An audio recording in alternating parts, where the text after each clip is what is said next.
In the first scene of the anime, some students are casually chatting, commenting on a couple of friends from the school they attend. Suddenly, a significant figure from the school walks through the crowd, and her name is Inukami Suzune, the student council president. Behind her, we see Ryusen Kasuki, the vice president.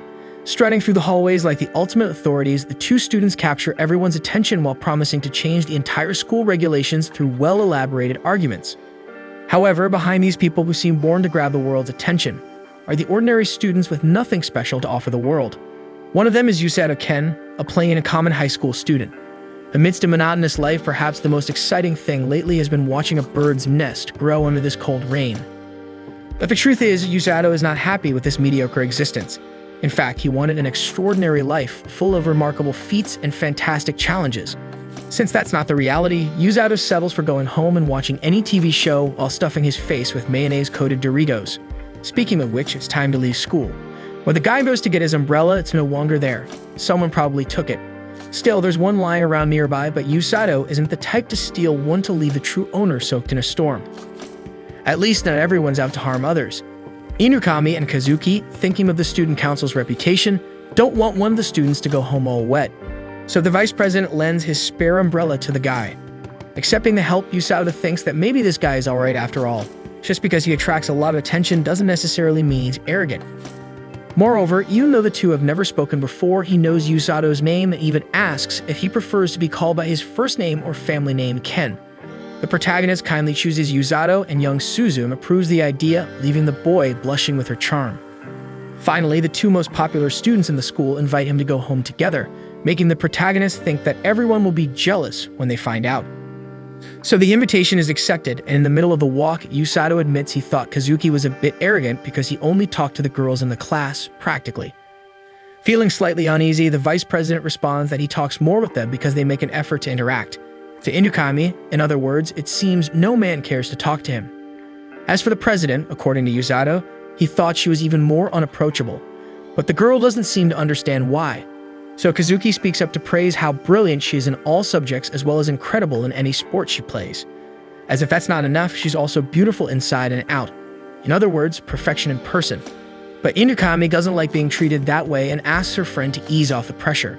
And right after that, Yusato takes the opportunity to ask if the two lovebirds are together, but both are clear in saying there's nothing between them and they only walk side by side because they are always dealing with council matters.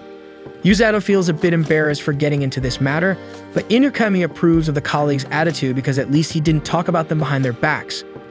At that moment, the girl felt secure enough to return another question and wants to know what Yusato plans to do after finishing high school.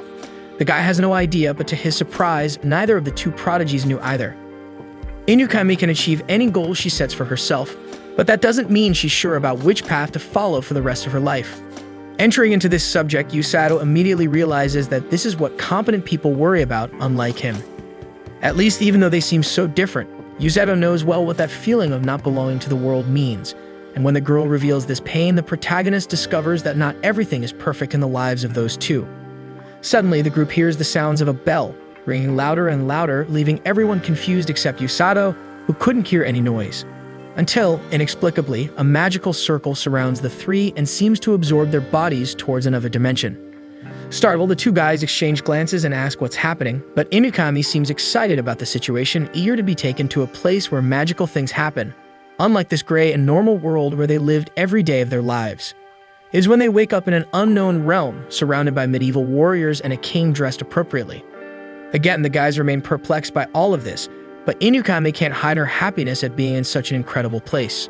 Intimidated, Kazuki asks who those people are and what they are doing there, but soon a guard puts the boy in his place for getting agitated in the presence of His Majesty King Lloyd.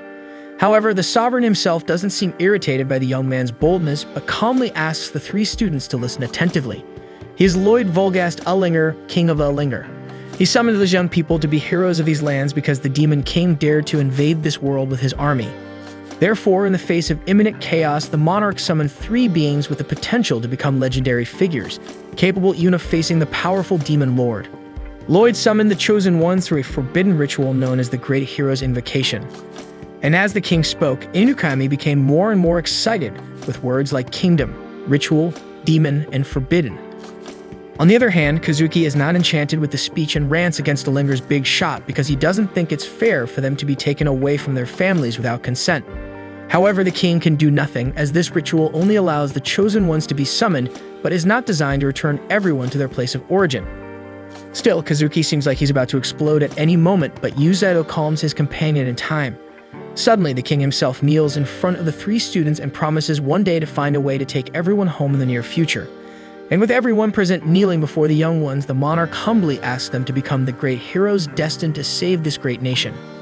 And after this clemency, Inukami asks how Lloyd knows that the three of them were the great heroes, and in his place, a subordinate named Welsi informs that the magical circle of the great hero's invocation is designed to select only extremely talented individuals. The bells they heard moments before the invocation are the signal that they are great heroes. However, Yusato did not hear these bells, but it seems the poor boy stumbled onto the ship. The king's assistant seems to ignore this, and then she displays a crystal ball to measure everyone's magical abilities. While Inukami continues to be amazed by absolutely everything that happens in that place, Kazuki asks the protagonist if he is not outraged by all this abuse. Despite everything, Yusato is satisfied, happy to be treated on equal terms with the other two, even though he is not actually a great hero. As he knew he could use magic nonetheless, he feels honored to be able to do something important instead of staying in mediocrity. Surprisingly, the vice president of the student council praises the companion's attitude, but surely neither of them is as excited as Inukami. After all, the girl is acting as if she had eaten a mushroom from Wonderland. And as she was already in front of the crystal ball, adoring the artifact with incomparable passion, Welsi invites the girl to be the first to put her hand on the ball. Soon, the magical object reveals that Inukami Suzune has an affinity for thunder magic. In addition, it was identified that she has a lot of mana in her body. So the second one to take the test is Ryusen Kazuki, and the guy activates the light magic color. However, before the person in charge explains what that means, the council president interrupts and fantasizes that her vice will be able to shoot laser beams from his eyes and wield magical swords made of light. Upon hearing that nonsense, Yusato warns that the vice president didn't understand a thing she's saying, making the girl turn to him with a somewhat annoyed vibe and comment on how sharp the tongue of this cheeky young man is. But at the same time, she changes her attitude and admits she likes this blunt way of the protagonist. That said, the perfect image Yusato had of his crush goes completely down the drain. Anyway, Welsi explains that light magic is very rare and its primary function is to dispel evil, with its power being unmatched against demons. Finally, Yusato Ken gets ready to lay hands on the ball, and before rubbing his fingers on the magic artifact, he wonders if he really has any talent of that kind. And if he does, he commits to helping his new companions in the mission they were summoned to fulfill. With this courage, he reveals a beautiful green in the crystal ball, and despite this color bringing feelings of peace, harmony, and tranquility, Welsi seems to express the opposite of these emotions. Terrified, she grabs the guy by the arm and drags him back to the king. In front of the throne, she quickly explains that the test was successful with the two chosen ones, but when she was about to mention the third young man, the king interrupts with a joke, guessing that Yusato has an affinity for dark magic. At that moment, Welsi informs that he activated the green color in the crystal ball, and upon hearing this, the king frowns immediately and orders his subordinates to send Yusato away from the castle as quickly as possible. The guy is left baffled while everyone discusses what to do with him until the boy asks if there's anyone else with the same affinity. Before answering, the king starts to tremble, and nervously to the teeth, he reveals that there is one more person who awakened the green color. And at that moment, an imposing woman invades the throne room, knocking down the gate and asking the king where the chosen ones are. She stops in front of Yusato and asks if he is a great hero. The king tries to downplay the situation, saying that this kid is just an ordinary person they brought by mistake, but the woman seems to smell the green from afar. She introduces herself to Yusato as Rose, captain of the kingdom's rescue team. And even though the boy thinks this woman looks more like the type to take lives than to save them, he would never say that out loud. Next, Welsi tells that the great heroes are in the crystal ballroom, and when Rosie starts walking towards the other two, Lloyd is relieved and promises to take care of Yusato's situation later. In the meantime, he should stay lodged in one of the castle's rooms. However, before the captain of the rescue team leaves the room, Yusato reminds that the king hasn't revealed what kind of magic he possesses, that green one. Hearing this, Rosie stops immediately and decides to borrow the boy. But the king doesn't seem willing to allow that to happen and orders Welsi to prevent the kidnapping. So she covers Yusato with a bubble and isolates him at full speed through the window, trying to shake off Rose. However, she's faster and reaches her desired object, delivering such a heavy punch to the bubble that its remains are thrown several meters away. With that, Rose finally gets what she wants, and with Yusato in her hands, she announces to King Lloyd that she will turn this goof into a responsible user of healing magic. After the departure of the rescue captain, Welchia tells the other two that their colleague was taken beyond the castle city and is in the hands of the Olinga rescue team captain. The kidnapper's name is Rose, one of the rare users with an affinity for healing magic. Despite this woman's desire to make Yusato a subordinate of her team, Welchia doesn't think the young man will be skinned alive or anything like that. Listening to the story, Inukami doesn't think it sounds too bad, but Welchia adds that Rose's teaching methods are, let's say, exotic. Meanwhile, already in possession of the young recruit, the captain informs her newest apprentice of his talent and explains that his healing gift is the reason he's being recruited into the rescue corps. Therefore, this house is now where he'll live during training. Now it's time to meet his new partners. For this, she calls her subordinates, and they all seem alarmingly eccentric. One by one, they introduce themselves and welcome the newcomer. The first was Tong, the bald giant. Next, a blonde with a parrot-like mohawk named Mill. Shortly after, Alex introduces himself looking like a crazed pirate. Gomo, a guy with spiked hair, had a huge scar over his left eye. And finally, Gerd shows up, a bizarre dwarf who looks more like a goblin. They all approach Yusato as if they're about to offer him for a ritual, but Rose quickly calms her subordinates and explains to the newcomer that none of them are magic users, but are useful in other, not always conventional ways. Finally, she explains that there are 2 healing users on the team, but they usually work elsewhere. Therefore, the newcomer will learn the hard way to master this art to complete the team. Every fiber of Yusato's body warns him that getting involved with this woman is a bad idea, but as soon as he earnestly asks to be trained by someone else, Rose turns away and informs him that training starts tomorrow. Then she orders Tong, the bald giant, to share the room with a new team member. And as soon as she leaves, the rescue partners warn in advance that the protagonist's life is going to be a nightmare, and that maybe hell itself is not enough for what the kid will go through at the hands of that crazy woman. Thus, bedtime arrives, and Yusato wonders if he's doing the right thing but tries to stay positive. On the other hand, Rose is also lost in her thoughts, questioning what this healer from another world might be capable of. On the following day, Yusato woke up wishing it had just been a bad dream. However, as he looked to the side and saw his new roommate Tong snoring like a Beetle engine, he was certain that this alternate world was real. Early in the morning, properly dressed in uniforms, Inukami and Kazuki visited their future healer friend. Kazuki was relieved to see Yusato well, especially since everyone was concerned about how he was taken by Rose. Yusato happily informed them that everything went smoothly, but when he remembered that his training with his eccentric teacher would start today, he lamented that his friends might never see him again. Due to the danger, Inukami asked if he really wanted to go through with this, but he was certain that it was the path to follow. Regardless of how they ended up there, the best they could do was give their all because the responsibility they had wasn't a joke. Proudly, Yusato asked what the two would be training in with their beautiful uniforms, and while the girl felt flattered by the compliment, her student council companion patted Yusato on the shoulder, confirming that he believed in what Yusato had said earlier. No matter how they got there, the best they could do was give their all because the responsibility they had was no joke. So the two friends left, and Yusato noticed that Kazuki was also having some difficulty adapting to this new world. They took him away from his family to call him a great hero in a magical medieval kingdom. Inukami, on the other hand, waved at him as if going to the beach, seeming much more comfortable in this place. Anyway, Yusato's priority was to train hard to become strong enough to be there for them when needed. But for that, he needed to be approved by his new teacher, and speaking of her, Rose appeared at the door asking if the conversation with his peers was fruitful. Intimidated by the captain's presence, he snapped to attention, probably not saluting only because his arms were trembling too much for that. Rose noticed his disturbed behavior and tried to reassure him, saying that it wasn't a prison and he was free to see whoever he wanted. However, she made it clear that he could only do those things when he wasn't training. Then she handed him a diary to write down his training routine and how he felt about it. As for the training, the first session would begin after breakfast. With that, she left, and Yusato realized that the moment of hell had finally arrived. After breakfast, Yusato was worried about the hype that Tong and the rest of the class had built up, saying that the exercises would be insane, but this first one was quite calm. Meditating standing up with hands on his chest, Rose taught him to feel the mana flowing in his veins. Seeing a warmth emanating from his chest, Yusato could feel for the first time the connection he always had with magic. Furthermore, another way to evolve is by studying the history of the world he is in. Although Yusato thought he couldn't read that foreign language, Rose showed that summoned heroes are gifted with a translation magic as soon as they step into this territory. The teacher explained that the kingdom of Linger and the demon country are neighbors, making them the main targets due to their proximity. The book he just opened contains information about the different realms in the region, races, and social politics. Up to that moment, the guy was sure he would do well if the training was only like this. However, the very next day, he started working on that cricket chassis, running up the hill in a hurry. His muscles begged for mercy, and the boy fell flat on the ground. Rose didn't ease up and asked who told him to stop. When Usato begged for mercy since his 2 knees were already gone, the teacher slapped his joints, making him roll in pain on the ground.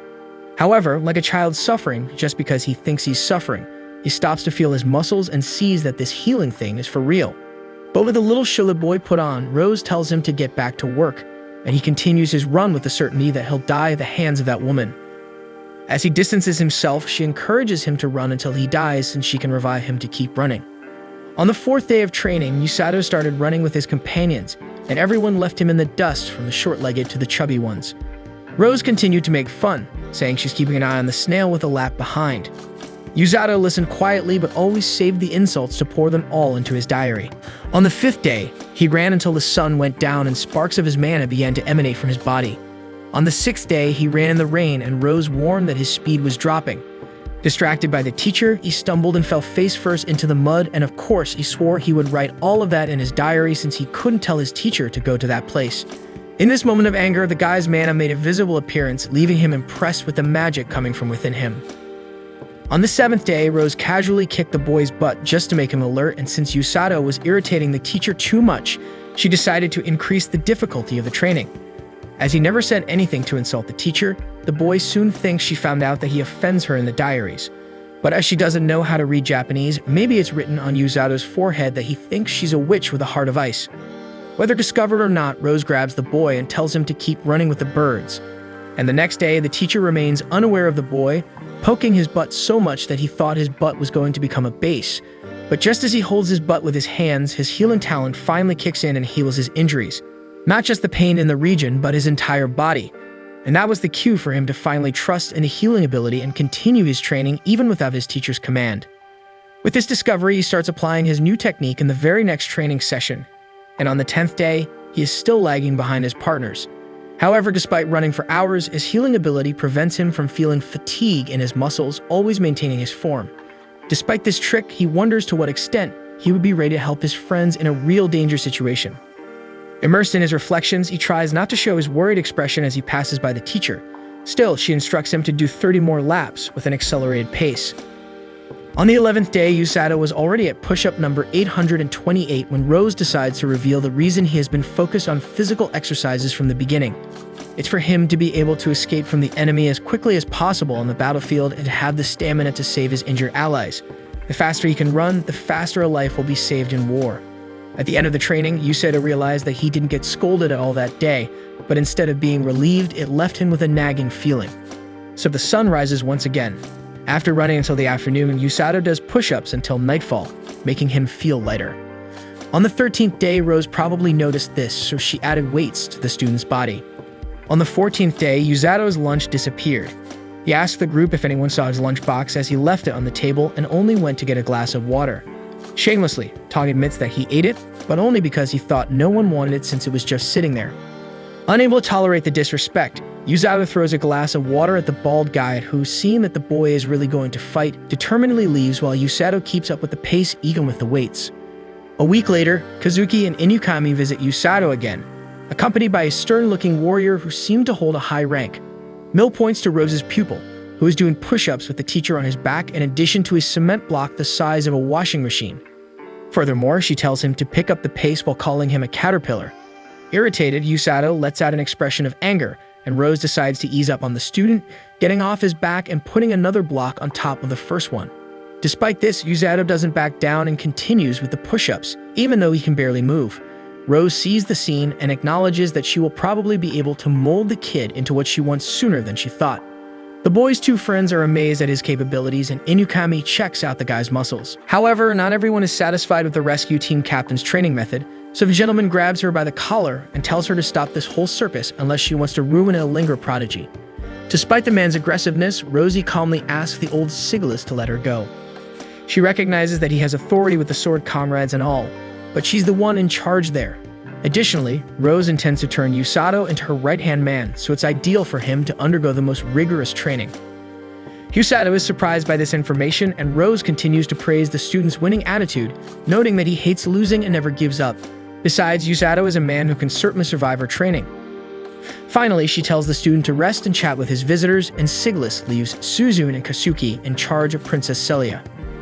With the students out of the way, Siglus continues the scolding, saying he received orders to put Rose back in the army, but he can't accept her transfer. In any case, the master clarifies that she couldn't accept it since her right eye is unusable. Meanwhile, the young heroes gather, and Kazuki explains that Siglus is the commander of Linger and the kingdom's strongest knight. It's this soldier who was training him and Inukami to handle a sword. Yusato is impressed by the wave the guys are catching, and then he asks who that young lady behind them is.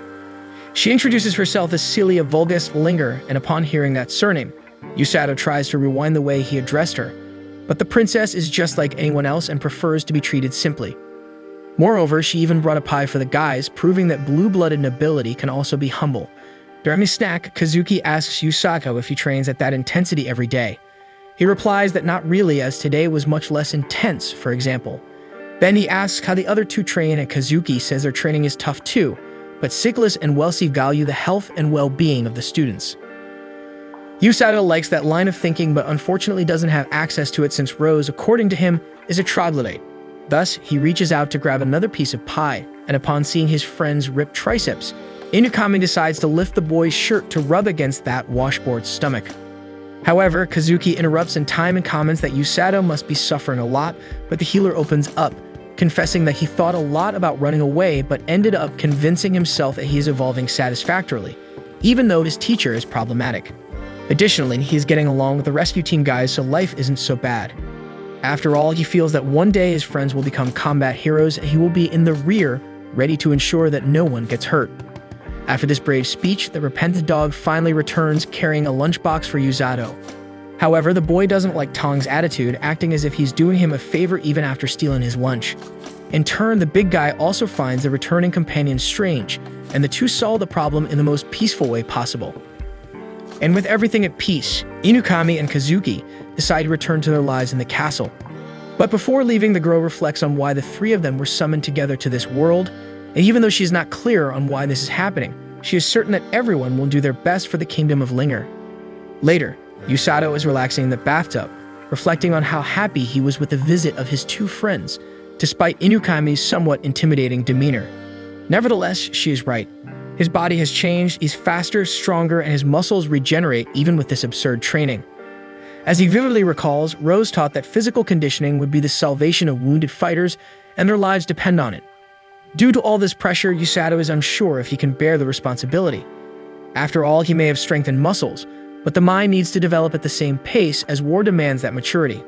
Thus, another day dawns, and early in the morning, Rose throws Yusato's stuff on him and informs that they need to leave. The companions are excited about the journey, even though the young man himself doesn't know what's going on. At the kingdom gates, Rose intimidates the young Thomas with her desire to show the outside world to her pupil. Without hesitation, the guard fulfills the woman's wish and opens the gates. Thus, she takes her apprentice to a forest known as Linger's Darkness, famous for being full of monsters. Yusato's mission is not to return until he has hunted a grand grizzly. Desperate, Yusato argues that a blue grizzly becomes a grand grizzly after living for 100 years, and the book he read says that the blue is already quite dangerous. Still, even though he has gone through all this training without touching a weapon, Rose trusts her apprentice's talent to fight as much as to fly, so she throws her pupil into the infinite and beyond. As text falls from an endless height, Yusato could already see his face in the headlines about how Captain Rose of the Linger rescue team threw a subordinate into the atmosphere. But the young man refuses to die and uses his healing ability to absorb the impact of the fall as soon as he reaches the ground. The weight was so absurd that a small crater opened in the ground where he fell. Then he sighs in relief and thanks the heavens for surviving it. Afterward, he stands up and remembers that he can only return after doing what Rose said, but speaking of which, the image of a grand grizzly comes to his mind, making the boy shudder. However, he shakes his head and composes himself, trying to convince himself that he can handle any 2-meter-tall bear, having survived hell already. But at that exact moment, the bear itself emerges from behind the boy, and he reacts in the exact way a normal person would, then runs desperately into the forest. Despite the animal being much larger than he thought, Yusato still trusts his legs after so many days of intense training, so he tries to pick up the pace to outsmart the creature, but it still catches up to the healer. This makes Yusato rethink his strategy, and remembering how he suffered at the hands of Captain Rose, he is now certain that this little bear is nothing compared to facing Rose during all these days. With that in mind, Yusato Ken decides to break and confront the animal, challenging it to a one-on-one.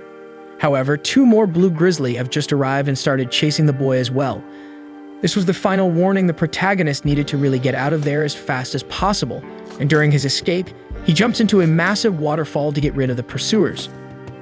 The bears are left behind and watch for a moment to see if they can spot their prey, but after a few seconds of frustration, they decide to leave.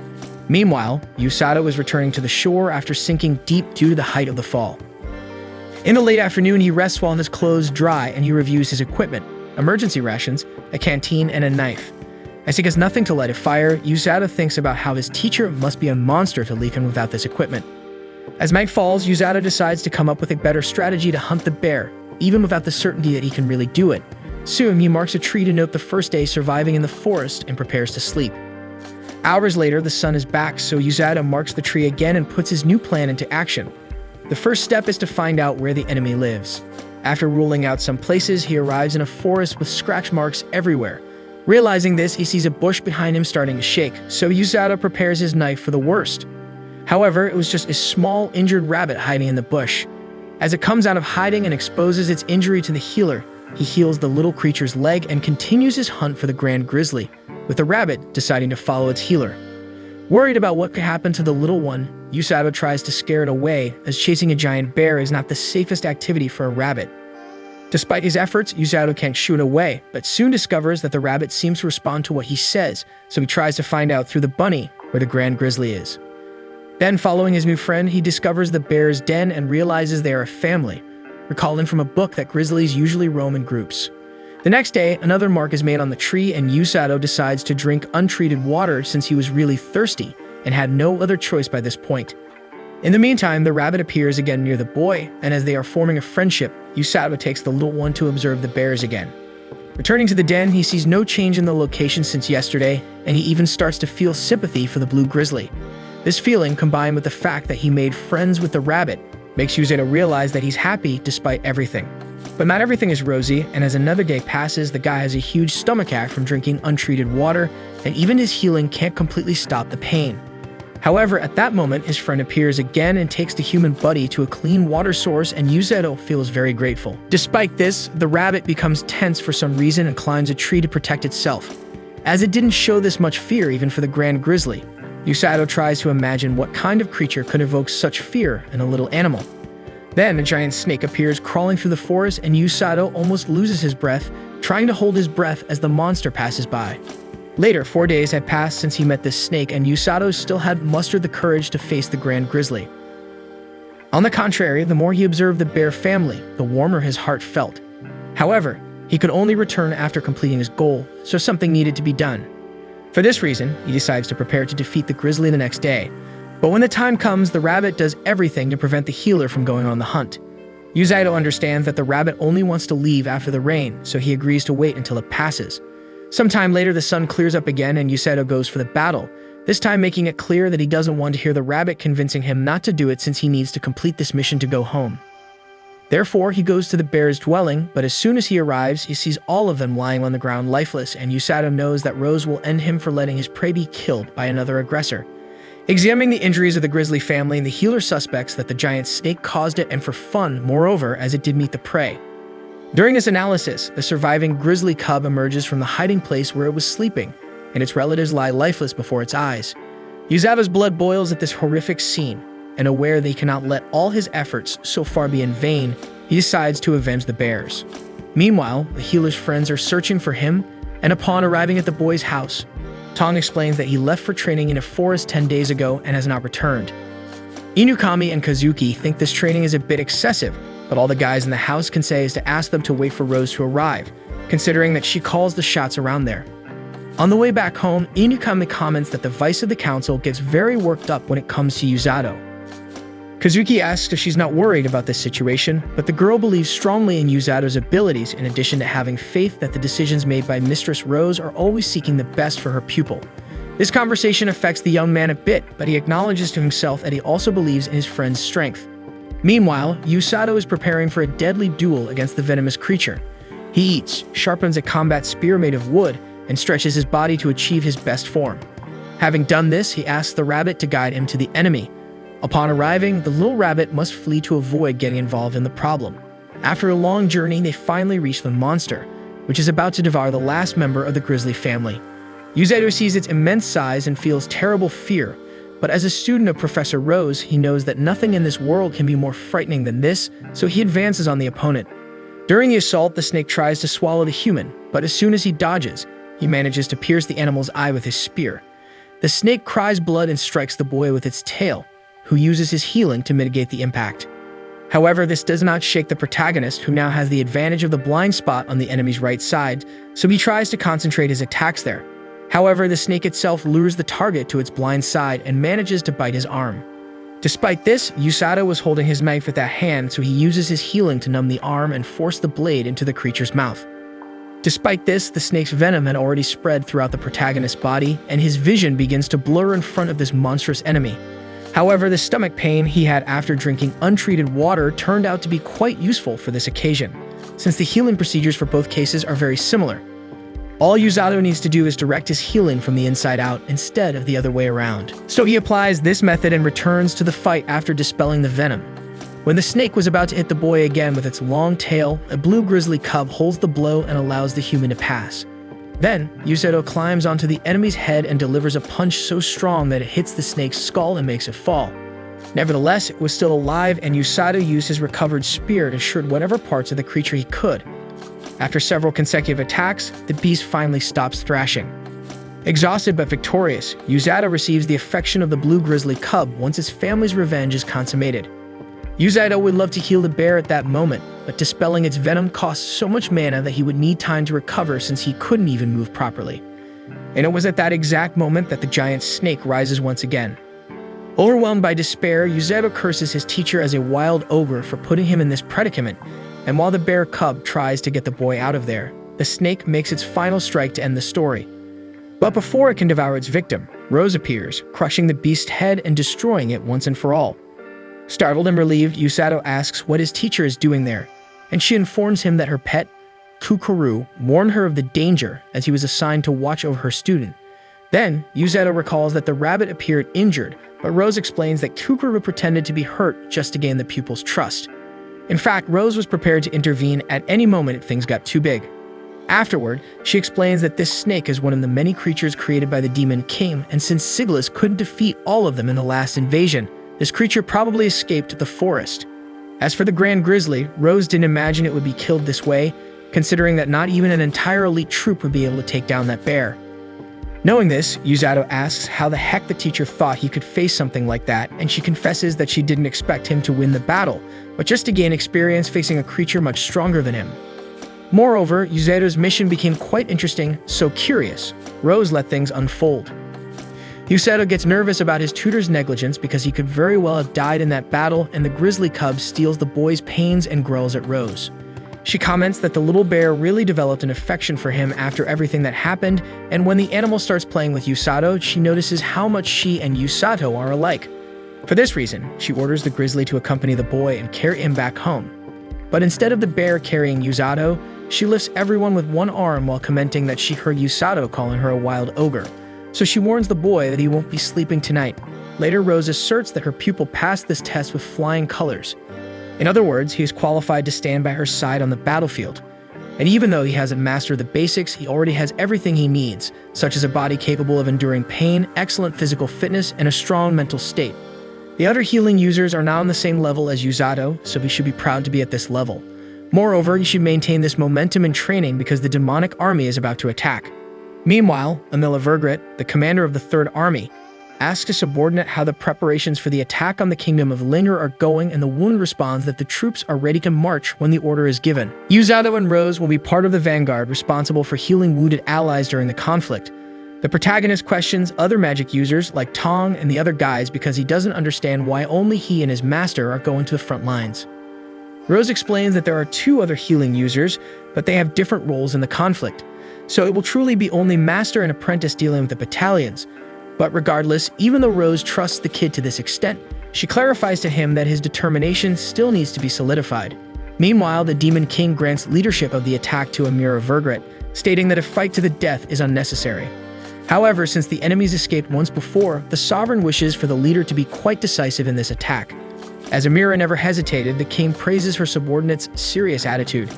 Right after leaving the throne room, a demon mocks the commander, claiming she was nervous in front of the king. She responds that the monster doctor should focus more on his own work, given his ample free time. However, he doesn't like being called by that nickname, as he proudly goes by the beautiful name of Hiriluk, according to himself. Nevertheless, he asserts that his work is going well, having just invented a new demon-created monster prototype, and immediately calls the commander to take a look. The creature is highly venomous and has a giant body with sharp claws. He names this project Demon-Made Monster Prototype 72, Baljanak. Despite Hiriluk's excitement, Amira reminds him that the 71st prototype had the same name and disappeared during the last attack on Linger. Hiriluk admits that his last project went down the drain after being injured by the great warrior Siglas, but he is sure that this current prototype is much stronger. Amira hopes so, as this time they will face bigger problems than in the last attack, considering that Linger will have the kidnappers, a tactical force focused on carrying the wounded to the rear before the enemy notices, minimizing casualties in battle. The leader of this healing squad is a woman who, besides having a giant ability in direct healing, also possesses absurd physical damage, becoming a very challenging opponent in battle. Since this healer has a personal issue with the Demon King, Amira intends to kill her with her own hands. But as she will be in command, Amira won't be able to be present on the front lines, so she will have the immortal Dark Mage, the Black Knight, for that. The next day, Yusato wakes up feeling nostalgic, getting amused by Tong's familiar snoring. He gets up early and picks some fruits for his new pet bear. Behind him is the rabbit that tricked Yusato, Kukuru, and the protagonist makes a point of rubbing it in the small animal's face. However, as soon as he sees that cute puss in boots-like face, Yusato melts for a while before regaining his composure. At that moment, Rose arrives when she hears him calling the bear Blurin and asks if that's the new friend's name. Yusato replies that he took advantage of his species being blue grizzly and combined those two words, seeming very proud of the name he came up with. Anyway, Rose states that Blurin can stay but has been cataloged as crown property, meaning he will have to work for it. Right after, the bear gets to work, but not in the way Yusato was probably imagining. Rose uses Blurin as a carrier to simulate a war rescue. Yusato must pretend that his pet is a wounded ally in need of treatment, and with that, Rose sends her apprentice to run with Blurin on his back.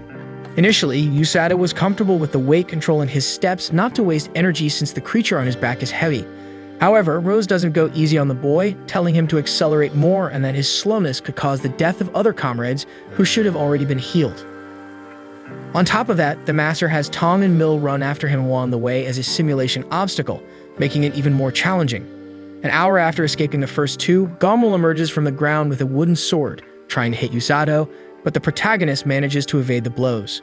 Next, Alec throws balloons with an extremely foul content at the healer, and after 3 hours of running on the mission, Gerd tries to knock Yusato down with several logs rolling down the hill. An hour later, even Kuduru becomes an obstacle, and after jumping over the rabbit, Yusato feels that he can't continue anymore, so he lies down on the ground exhausted. Rose then approaches and assesses that this is the healer's physical endurance at the moment. She teaches that humans tend to feel fatigued due to nervousness, fear, or impatience, and that's why Yusato quickly loses strength. Therefore, she restores the student's mana and advises him to strengthen his mind so as not to be left hanging due to a lack of mana in a war situation. Then she instructs Yusato to run around the castle and the city again, this time with Blurin on his back. Soon he resumes his training with his friend, and the population seems very intrigued by the blue bear as it is an uncommon and much feared species among forest adventurers. Until Blurin becomes enchanted with a market that sells those fruits he loved so much in the morning. Unfortunately, Yusato had no money to buy one for his pet, but he asks the name of the food to find some later. The vendor informs him that this fruit is called Peffles and is a kingdom specialty. Next, Yusato asks why everyone is okay with him carrying such a beast on his back, and the lady replies that the outfit he's wearing is a uniform that identifies him as a member of the rescue team, so the entire population is already aware of it. Compared to the ugliness of the rest of the team, Yusato even becomes a relief for the eyes. With that, Yusato says goodbye, and the old lady gives a Peffles to the bear as a symbol of friendship. The duo is very grateful and leaves, and soon after, a little girl named Amako arrives, asking if that guy is from the rescue team. The lady confirms it, asking the reason for the girl's curiosity, but she replies that it's nothing. Yusato and Blurin continue their training until the boy decided to visit his friends, since he was close to them. However, he wasn't sure if he could enter the castle carrying a huge blue bear, so he kept running, just in anticipation. In the meantime, a man spotted the duo and tried to catch up with them in the race. However, Yusato was too fast and left the young man eating dust until he fell to the ground, his sound catching the protagonist's attention. With that, Yusato healed the boy's wounds, who informed that his name was Orga Fleur, one of the healers from the kingdom's rescue team. He had been brought along with the other great heroes and had been training relentlessly since then to develop his abilities. Speaking of which, Orga was impressed by Yusato's ability to tank Rose's training, something impossible for him and his younger sister. This sister, who was 5 years younger than Orga, ran a clinic in the city to treat the sick population. However, Yusato found it strange that a simple injury would pose a problem for this healer at that moment. Orga understood Yusato's perspective, but explained that his real talent was healing others, not himself. That's why there are different roles for the healers in the rescue team. Each member has a different talent and should be placed in the role that best suits them. He then explained that he and his sister had always been responsible for the rear guard in times of conflict, while Tong and the rest of the guys had the mission of carrying the wounded to the doctors. However, despite working away from the front lines, one day Rose invited Orga to join her on the front lines. At that moment, Yusato questioned if he would be able to handle it, but Orga replied that it was an extremely exhausting, dangerous, and important job, crucial for the fate of all the fighters and nations involved in the conflict. Therefore, it was logical that Rose would only entrust this frontline function to someone she fully trusted. He then bid farewell as he needed to return to the clinic and finally asked Yusato not to hate Rose, even though she could be difficult. By this point, Yusato was more than accustomed to her ways and honestly replied that he didn't dislike his master, although he admitted he wouldn't stop complaining about her because of it. Then the duo finally left, and in the meantime, Orga's sister, Yuru Fleur, arrived.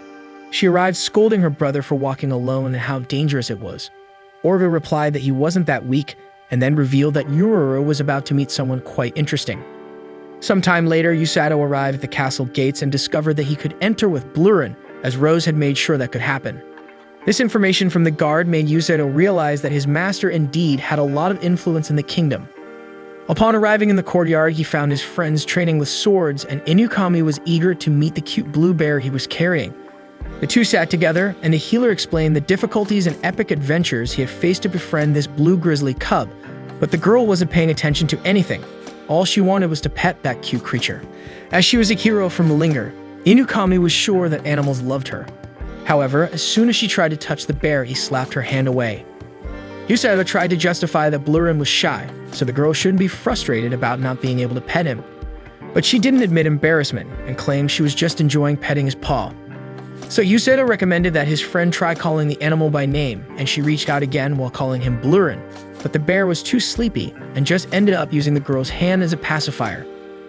Yusato commented that perhaps Blurin was acting that way because Inukami's heart was tainted, but as soon as he tried to pet the pet, it did the same thing to his hand. Next, Inukami took the opportunity to say that sword training was becoming increasingly intense, showing her hands full of calluses from wielding the weapon. Seeing that, Yusato healed his friend, who was a little embarrassed by Yusato's touch, and asked if the boy had come there to see her. He replied yes, and also to talk to Kazuki. The girl was slightly frustrated that her friend didn't understand the nature of the question, but said that anyway, Kazuki was far from the kingdom because he was on a mission with Siglis and the others to gain combat experience. And in these trainings, tensions tend to be high, as the enemy army is close to attacking at any moment. However, despite the widespread concern, Siglis reminded them that they now had on their side Ryusen Kazuki and Inukami Suzune, great heroes who had raised the troops' morale to other levels since they arrived. Therefore, Linger would win. And at that moment, Hanger Wolvers surrounded the group of humans, and they entered into a defensive formation. Meanwhile, Inukami mentioned that she would also participate in this type of mission when Kazuki returned, and she couldn't wait for it. This excitement also cheered up Yusato, who would love to see his friend in action and was sure she would really appreciate every moment of those missions. However, Yusato's words left the girl somewhat disappointed because she wanted the boy to have shown more concern for her than just this enthusiasm in the face of difficulties. But Yusato explained that of course he cared, but he believed his friend could overcome it without any problems. After that, Yusato said goodbye, and on the way back, he reflected on how the preparations for war were becoming increasingly intense, and he was feeling the impact of it more directly as even he and his friends were going through war simulations. However, despite everything, Yusato felt that in this world he could really make a difference, unlike the previous world where he had no hope of ever being important to anyone or doing something that would really change the course of things. Therefore, this is the chance to show his worth, so he promised that he wouldn't let his friends fall on the battlefield. A few hours later, after a long day of training, the dude returns home and Yusato finds his mentor on the porch. She inquires about today's training and he asserts that he's adapting. Then he confesses that he has often considered giving up on the front line due to occasional fear. However, a newfound emotion today has changed the way he sees things. Now he feels stronger to face enemies. After all, even though he can't fight, fulfilling his determination to heal an ally is as crucial as eliminating an enemy. Always keeping his friends in mind, he believes his fear has been overcome, and it's time to focus on this war. Rose then clenches the student's fist over his chest, like a traditional healer's oath. She instructs Yusato to knock out allies who want to sacrifice themselves to heal others before returning to combat and saving the lives of those on the brink of death. This is the duty of a healer. It was in this moment that Yusato felt like a part of the rescue team for the first time. Meanwhile, Rose looks back knowing the rest of the team would be witnessing this moment through the window. The next morning, Rose tosses Yusato's belongings onto him because she received a message from the king stating that he wants Yusato to participate in the training of the great heroine Inukami Suzune. Next week, we'll have more of this anime as soon as the new episode is released, so go ahead and subscribe to the channel, and don't forget to hit the like button below to support this video. See you guys.